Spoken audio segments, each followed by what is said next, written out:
오늘 본문은 참 너무나도 유명하고 우리가 익히 잘 아는 그런 내용의 본문입니다.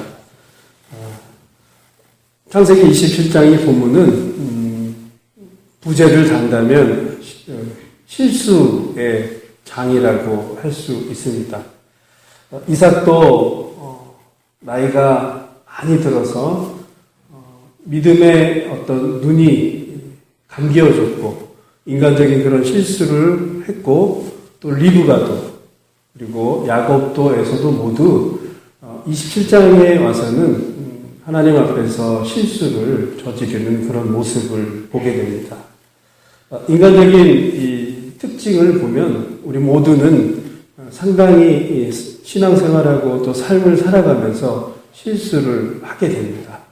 또 하나님의 특징이 있다면 그러한 실수하는 인간, 늘 실패하는 우리들을 세워주시고 만들어주시고 결국에는 하나님의 온전한 뜻을 향하여서 우리를 이끌어주시는 분이 또 하나님이시라고 하는 것을 오늘 본문 27장을 통해서 우리는 배울 수가 있습니다. 이삭은 나이가 참 많아서 기력이 쇠해지고 눈도 어두워졌습니다. 사실 우리 인간도 그렇지만 나이가 많아지고 눈이 어두워지고 모든 것들이 약해지면 이 환경의 지배를 받게 됩니다. 그래서 그동안 신실하게 쌓아왔던 믿음도 그 약해진 어떤 신체적인 조건 때문에 영적인 눈도 사실은 어두워지게 되는 것을 보게 됩니다. 그래서 하나님의 약속을 붙드는 것보다 현실에 있는 것을 붙들 수 있는 그런 나약함을 오늘 이삭이 이렇게 보여주었습니다. 이 당시 때 이삭의 나이는 약 한 137세로 그렇게 추정을 하고 있고요. 그리고 야곱과 에서의 나이는 77세로 추정을 하고 있습니다. 이삭은 에서를 통해서 이 사냥 고기를 먹고 그러니까 이 별미를 통해서 장자권의 축복을 해주려고 그렇게 계획을 하고 있습니다. 이삭은 인간적으로 야곱보다 사실은 에서를 더 좋아했습니다. 사냥한 이 별미도 좋아했고 그 다음에 남성적이고 또 울긋불긋한 털이 또 많은 이 에서라고 하는 이 말 자체가 이 털이 많은 사람 그런 뜻인데요. 그러한 또 개인적인 이 성향이 있기 때문에 무척이나 이 이삭은 특별하게 에서를 사랑해서 그렇게 축복을 주려고 하는 그런 마음을 가졌었습니다. 그러나 여러분은 잘 아시겠지만 하나님의 명령은 그게 아니었죠. 야곱에게 대를 이어서 그에게 장자권을 주고 그리고 그를 통해서 하나님의 뜻이 이어져 가는 것을 사실은 하나님이 바라셨습니다.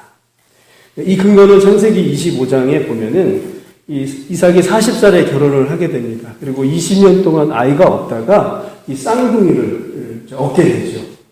그때 이 두 국민의 주인 중에 뒤따라오는 나중 아이가 큰 민족이 된다라고 이미 하나님께서 25장에 그렇게 말씀을 해주시고 그렇게 모든 미래를 보여주셨습니다. 그래서 사실 이삭이나 리브가나 야곱이 이 장자가 되고 그 다음에 민족의 주인이 된다라고 하는 것을 다 알고 있는 상황이었습니다. 그럼에도 육체적인 연약함과 자신의 그 좋아함으로 그렇게 뒤바뀌는 그런 상황을 만들려고 했습니다. 당시 관습장으로 이 장자에게 축복을 넘겨주고 장자에게 대를 이어줄 때는 이 장막 밖에서 일이 이루어집니다. 축제니까요.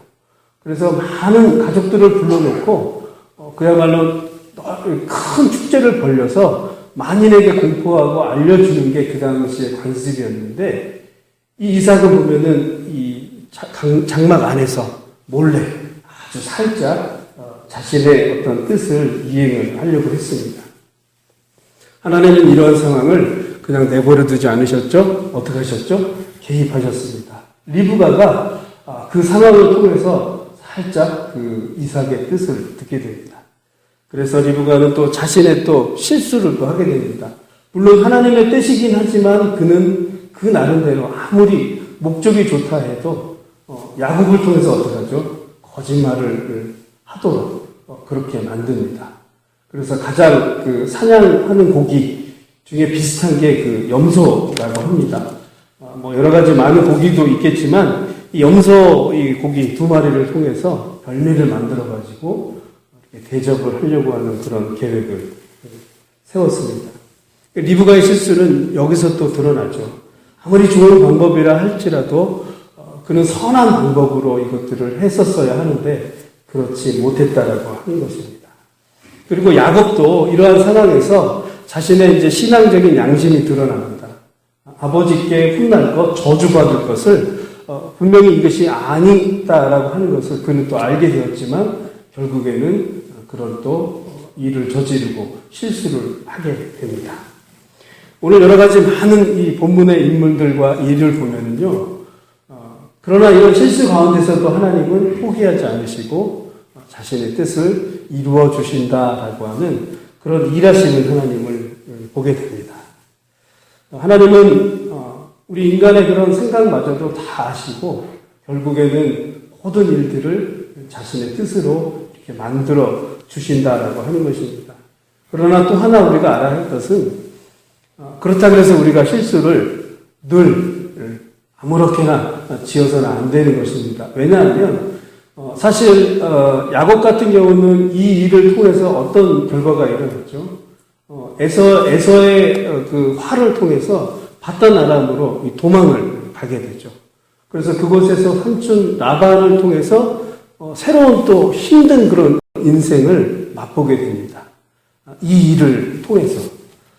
그리고 리브가는 그 사랑했던 그 야곱을 이 순간 이후에 평생 보지 못하는 그런 결과를 얻게 됩니다. 하나님께서 우리의 모든 상황들을 이끌어 주시고 또 일을 하시는 하나님이기도 하지만 우리가 또 실수를 통해서 또 그런 힘든 그런 인생에 꼬이는 과정이 생길 수도 있다라고 하는 것을 오늘 또 본문을 통해서 우리는 알 수가 있습니다. 말씀을 마무리하도록 하겠습니다. 성경에서 가장 먼저 하나님의 모습을 우리가 관찰하는 것은 바로 하나님의 일하시는 그런 모습이었습니다.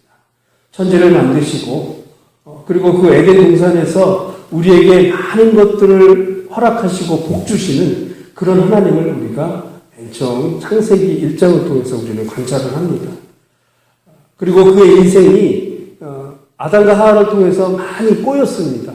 어떻게 할 수 없는 그런 상황이지만 그러나 하나님은 여전히 일을 하심을 통해서 우리를 구원해 주시고 지금까지 우리의 마음속에 이끌어 주시는 그런 하나님을 이 성경에서 우리는 보게 됩니다. 사랑하는 성도 여러분, 일하시는 하나님, 그리고 회복시키시는 하나님, 그리고 은혜로 자신의 방향대로 참 죄 많은 인간이지만 우리를 그렇게 이끄시는 그런 하나님을 우리는 철저하게 믿고 따라가야 할 것입니다. 오늘 우리의 삶도 실수투성이고 모든 것들이 꼬이고 어려운 그런 상황에 있을지라도 그 가운데서 일하시는 하나님, 그리고 회복하시는 하나님, 우리를 일으켜 세우시는 그런 하나님을 붙드시기 바랍니다. 그리고 그 힘든 가운데서도 꾸준히 일하시는 하나님을 우리의 믿음의 눈으로 목도하시고 힘을 얻고 그리고 믿음으로 나아가는 귀한 하루가 되기를 간절히 바라겠습니다. 기도하시겠습니다.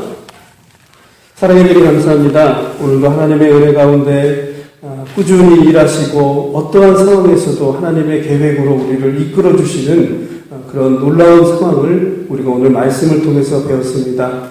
하나님, 우리의 삶이 많이 꼬이고 어렵고 또 실수투성이지만 그 가운데서도 일하시는 하나님을 우리가 바라보게 하여 주시옵소서.